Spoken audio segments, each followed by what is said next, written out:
um prazer estar aqui. Por mais que há 18 anos eu trabalhe com recursos humanos, enfim, já tenha dado infinitas palestras, esse é meu primeiro TED. Então, vou pedir para vocês serem generosos e pacientes comigo. Vim falar um pouquinho sobre o futuro do trabalho, que é um tema que eu estudo já há algum tempo. Eu sou hoje do conselho de uma das maiores empresas de recursos humanos da América Latina, que é a Companhia de Talentos. Então, estudar o futuro do trabalho é da essência do nosso trabalho, né? Eu gosto muito dessa frase, que fala que o futuro já chegou, ele só está mal distribuído. E vou contar uma história bem breve. Eu tenho duas filhas, a Estela e a Carolina, elas têm 7 e 8 anos. E, recentemente, a Carolina chegou em casa e disse assim para mim, num tom de novidade: "Mãe, hoje eu andei de táxi". E eu disse: "E aí, como foi andar de táxi?" Ela disse: "Nossa, mãe, foi muito legal. Como chama o uberista do táxi?" E eu disse: "O uberista do táxi chama taxista."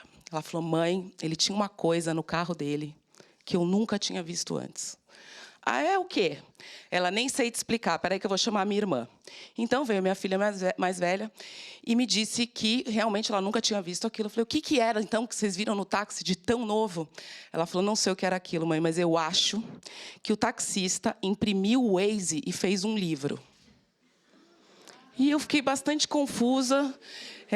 Um livro, ele fez um livro imprimindo o Waze. Mãe, é um livro que, se você for no menu e procurar o nome da rua e abrir na página, tem uma foto do mapa como se fosse uma foto do Waze, só que estava impressa, entendeu?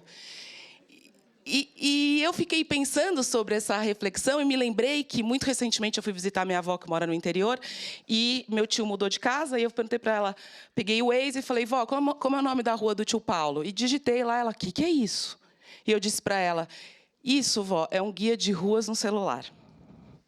Certo? Então, entre a minha avó e as minhas filhas, o conceito original de navegação já mudou. Para minha avó, se navega no guia de ruas. Para as minhas filhas, elas nem sabiam o que era um guia de ruas. Então, gente, o futuro já está aqui. Ele só está mal distribuído através das gerações. E aí, eu tenho visto um fenômeno muito interessante, que eu já vi gente que tem medo de barata, palhaço, ladrão, homem do saco, mas eu nunca vi tanta gente com medo de palavras como eu tenho visto ultimamente. Então, quando a gente olha todas essas palavras, né, realidade virtual, inteligência artificial, genomics, quantum computing, enfim, tantas e tantas e tantas palavras que a gente às vezes nem sabe o que significa, passam a fazer parte do nosso dia a dia. Como eu gosto de dizer, é uma tempestade na nossa cabeça e a gente fica, no final das contas, morrendo de medo. Mas eu queria convidá-los a gente não ter muito medo, né, da tempestade de palavras, porque, normalmente, quem gosta muito da tempestade de palavras, quem gosta muito de botar medo na gente, são pessoas que, no fundo, são vendedores de guarda-chuva. Então, cuidado com o medo dessas novas palavras e desses novos conceitos. Cuidado para ter certeza que eles não vêm de pessoas que só querem vender guarda-chuvas para a gente. Tá bom? Essa é a realidade que está aí. Tudo isso vai mudar. O que não muda? Nada, né? Tudo vai mudar daqui para frente. Agora, tem algumas coisas que a gente tem a possibilidade de mudar nós mesmos. E é sobre essas coisas que eu queria usar o resto do meu tempo aqui para falar com vocês. A primeira coisa que eu acho que a gente pode realmente mudar é a ideia de que comportamentos passados nos levarão até o futuro. A tempestade serve para nos mostrar que a gente precisa desenvolver novos comportamentos. Quando vocês olham aí, trabalho em equipe, um risco em cima, significa que não precisaremos mais trabalhar em equipe? Não. Significa que a gente vai ter que dar uma nova dimensão ao trabalho em equipe. E eu chamei essa nova dimensão de conexão. Marcas fortes criam conexão com seus consumidores. Mais e mais pessoas estão interessadas em entender com quem elas vão trabalhar, muito mais do que elas vão fazer ou quanto elas vão ganhar. No meu entendimento, confiança, que é a base de qualquer conexão, é a principal moeda de troca das relações humanas no futuro. É a capacidade de criar conexão e confiança que vai fazer de nós bons gestores de pessoas, bons gestores de negócios, bons empreendedores, a capacidade de se conectar através de uma marca ou através de um relacionamento com o outro. Eu fico muito atenta, muito mais do que as respostas que as pessoas me dão, às perguntas que elas me fazem, né? E, recentemente, mais e mais nesse papel de articuladora entre um candidato e o mercado de trabalho, eu tenho visto essa pergunta de forma recorrente. Com quem eu vou trabalhar? Porque trabalhar é resolver encrenca. Caso vocês não saibam disso ainda. A gente tem, talvez, o direito de escolher que tipo de encrenca a gente quer resolver e, principalmente, com quem a gente quer resolver essas encrencas. Então, fica aí a primeira transformação de comportamento de sair só do trabalho em equipe e entrar na capacidade de gerar e fomentar e perpetuar conexões. O segundo comportamento que eu acho que merece a gente refletir é o pensamento fora da caixa. Quantas vezes por dia a gente não ouve isso? Fulano pensa fora da caixa, tem que pensar mais fora da caixa. Ou seja, estou dizendo para vocês que ser criativo no trabalho não é importante, pelo contrário, mas a gente também vai ter que levar isso para um outro patamar. A gente vai ter que ser capaz de, a cada dia, não só criar no trabalho, mas criar o próprio trabalho. Uma das partes mais importantes de um processo seletivo é uma descrição de cargo. Basicamente, é um documento em que a gente lá descreve tudo aquilo que aquele profissional que vai ocupar a vaga precisa ter, conhecer, saber fazer. Baseado no quê? Baseado no desafio que tem aquela posição, aquela vaga. Recentemente, eu tive que escrever uma descrição de cargo para uma vaga para trabalhar comigo, inclusive. Foi tão difícil. E por que foi tão difícil? Foi difícil porque uma descrição de cargo é uma fotografia.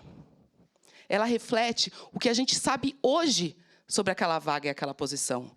O ponto é que a gente vive num mundo VUCA, volátil, incerto, complexo, ambíguo. Então, o trabalho certamente vai mudar, e vai mudar muito mais rápido do que a nossa capacidade de atualizar essa descrição de cargo. Estou dizendo para vocês, não façam mais descrição de cargo, de jeito nenhum façam para parar para pensar naquilo que a gente precisa. Mas tenha certeza que encontrar alguém que consiga, a partir daquele escopo, entender o desafio, entender o problema que está à sua frente, ele vai mudar diariamente. E aí, criar a sua própria função, criar o seu próprio trabalho, será uma competência cada vez mais demandada. E, por último, eu queria falar um pouco da análise, né? Quem já ouviu falar de Siri, Watson, Alexa? Sim? Com certeza, todos nós já ouvimos um case, já ouvimos uma anedota, já ouvimos uma previsão sobre como a inteligência artificial irá substituir os humanos. A verdade é que essas máquinas, seja ela Siri, Watson ou Alexa, e muitas outras que eu nem sei o nome, certamente farão análise de dados muito melhor do que nós. Farão, não. Já fazem. O Watson já ganhou da gente no xadrez.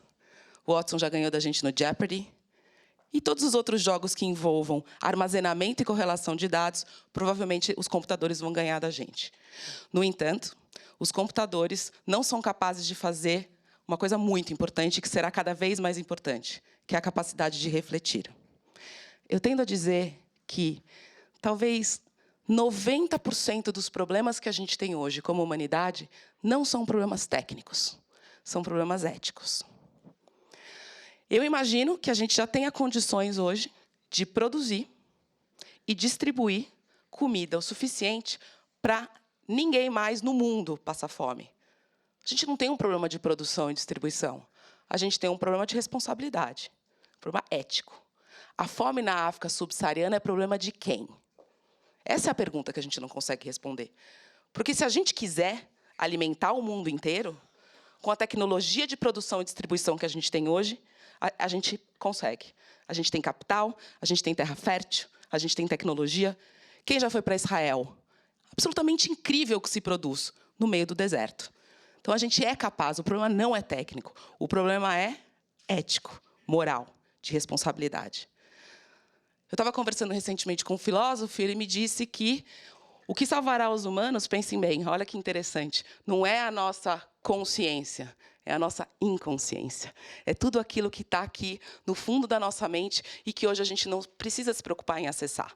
Por quê? Porque o que o mundo pede da gente, por enquanto, é análise. Mas daqui a pouco, e cada vez mais, será reflexão. Falando em reflexão, eu recentemente fiz uma mudança na minha carreira. Eu pedi demissão para mim mesma, na companhia de talentos, como executiva. Continuo como acionista e no board, e fui trabalhar em outro lugar. E muito interessante que esse processo, né, começou com uma reflexão. Esse processo de, depois de 18 anos, absolutamente dentro da minha zona de conforto, como CEO, no melhor lugar que muita gente quer chegar, eu comecei um processo de pensar o que eu estava fazendo ali. E, pasmem, esse processo aconteceu numa conversa na copa do meu escritório. Eu sentei para almoçar, sentou uma garota à minha frente, eu vi que ela era nova, porque eu nunca tinha visto ela por ali, e ela me perguntou: "Ah, oi, tudo bem? O que você faz aqui?" Eu falei: "Não, me fala você o que você faz aqui, que eu nunca te vi por aqui." Ela: "Eu atendo candidatos." Eu: "Ah, que interessante, eu também atendo candidatos." E eu falei para ela: "Faz quanto tempo que você está trabalhando aqui?" Ela falou: "Faz 2 dias." Eu falei: "Ah, isso aqui, você está gostando do trabalho?" Ela: "Tô gostando do trabalho." Eu falei: "Mas quantos anos você tem?" Ela: "Ah, eu sou menor aprendiz." Eu: "Ah, que bom, então seja muito bem-vinda." E ela disse para mim: "Mas você não me falou ainda o que você faz." E aí eu fiquei pensando, como é que eu explico para uma menina de 16 anos que nunca trabalhou o que faz uma CEO? Então, eu resolvi simplificar e disse para ela que eu fazia um pouco de tudo. Que eu atendia candidatos, que eu ajudava na área financeira, que eu falava com clientes. E aí ela virou para mim, uma cara assim de quem entendeu muito bem o que eu estava falando, e disse: "Então eu já sei o que você faz. Você é assistente geral." E eu fiquei pensando, e eu disse: "É exatamente isso que eu faço, Manu. Você definiu o meu papel." E eu fiquei pensando muito, né, sobre o quanto a gente tende a sofisticar ou querer dar uma importância muito maior para aquilo que a gente faz. E, no fundo, um CEO que se preze nada mais é do que um assistente geral. 2 dias depois, eu fui na reunião de escola das minhas filhas. Acabou a reunião, a professora da minha filha mais nova disse para mim: "Então, Maíra, você trabalha em telemarketing, né?" E eu: "Não, telemarketing não tem nada de errado com trabalhar em telemarketing, mas não é o que eu faço." Falei: "Da onde você tirou essa ideia que eu trabalho em telemarketing?" Eu perguntei para a Carol.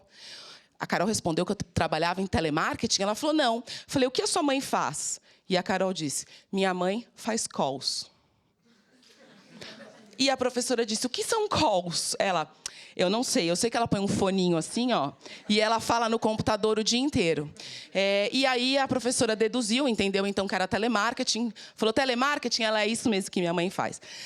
E aí eu fiquei pensando de novo, né, sobre a natureza do meu trabalho. E eu passo, gente, boa parte do meu dia no telefone, né? Eu falo com clientes, eu alinho projetos, enfim. Então, no fundo, o que eu faço mesmo é ser uma assistente geral em telemarketing. CEO é só um nome sofisticado e bonito que a gente tende a inflar a nossa própria existência. Tá? E aí, desde então, eu venho fazendo um processo de que, se de fato o cargo, o título, o nome não importa, o que importa, então? Né?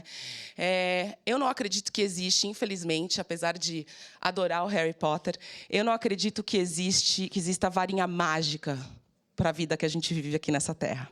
Né? Mas, se existir, ou se a gente quiser inventar uma varinha mágica para viver aqui nesse mundo, eu diria que é a capacidade de aprender a aprender. A ideia de que nós precisamos aprender todos os dias, o dia todo. Não só numa instituição como essa, dentro de uma sala de aula, mas em absolutamente tudo que a gente faz. Eu aprendo horrores com as minhas filhas. Eu aprendo com a menor aprendiz que acabou de chegar. Eu aprendo no táxi. Eu aprendo assistindo séries. E eu aprendo lendo livros, assistindo aulas, fazendo cursos. Desse jeito tradicional que a gente sempre aprendeu, isso continua tendo valor. Mas a ideia de que a gente precisa realmente, para ter uma chance nesse futuro, dominado pelas palavras que nos amedrontam, dominado pela capacidade de análise das máquinas, a gente precisa ter a capacidade de criar o nosso próprio trabalho, criar conexões, refletir e aprender absolutamente todos os dias. E aí, por último, para a gente ir encerrando, eu gosto muito de poesia, escrevo e leio muito poesia. E, ultimamente, eu tenho tomado a liberdade, os poetas já estão todos mortos quase, que eu li, então acho que eles não vão ficar chateados, de hackear os poemas, hackear as crônicas que eu leio e dar uma nova interpretação para isso. Então, eu escolhi um poema do Victor Hugo, que eu gosto muito, que chama Te Desejo. E eu peguei um trechinho e fiz uma adaptação aqui para esse momento que a gente está juntos, com a esperança de criar uma conexão com vocês. Então, o Victor Hugo diz assim: desejo, outro sim, que você tenha um ego forte, porque é preciso ter força e coragem. E que, pelo menos uma vez por ano, coloque ele, o seu ego, na sua frente e diga: você é meu. Só para que fique bem claro quem é dono de quem. No poema original, ele fala sobre dinheiro, que também vale. Pegar um pouco de dinheiro no final do ano, botar em cima da mesa e dizer: você é meu. Mas eu acho que a busca não saudável por dinheiro é, no fundo, um desdobramento de um ego descontrolado. Então, de tudo que eu vejo nesse mundo que eu trabalho, né, que é o mundo do trabalho, né, com a oportunidade de me relacionar com mentes brilhantes no Brasil e no mundo todo, eu acho que essa talvez seja a única grande armadilha que pessoas brilhantes realmente podem ter. É deixar, passar a acreditar que o ego é seu dono. Passar a acreditar que o ego tem que nortear suas ações, enquanto que, na verdade, a gente não pode perder a capacidade de refletir e de entender que nós somos donos dos nossos egos. E eles têm que estar a serviço da gente, e não o contrário. Muito obrigada.